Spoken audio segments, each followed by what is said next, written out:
Well, ako ay nagdududa kung sino na talagang may control ng gobyerno.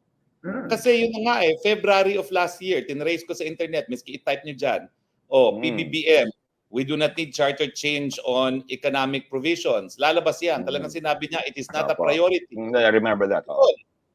Hindi pa naman nanggagaling sa bibig niya na pabor siya sa economic. Well, kahapon pala. Kahapon, nanggaling na sa Philippine Constitutional Association na kinakailangan baguhin ang economic provisions. That's only 1 year apart na nagbago ng posisyon. Hindi ko maintindihan ngayon kung talagang yan ang paninindigan niya or rineresbakan lang niya yung presidential insan para wag mapahiya.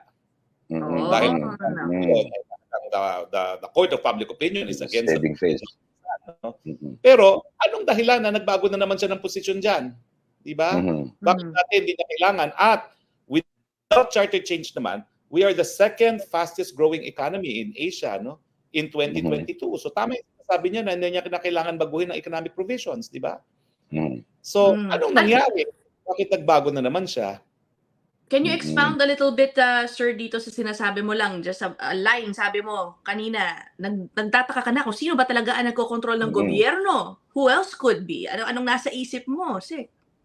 Well, kasi kung 2 years ago, a year ago in February, sabi niya na hindi kinakailangan baguhin ang economic provisions ng saligang batas. Pero alam naman natin na later on, lumabas na speaker once charter change of economic provisions. Sino ngayon ang nasusunod? Si Presidente o si speaker? Diba sa issue ng charter change, mukhang nasunod ang speaker, hindi ang Presidente?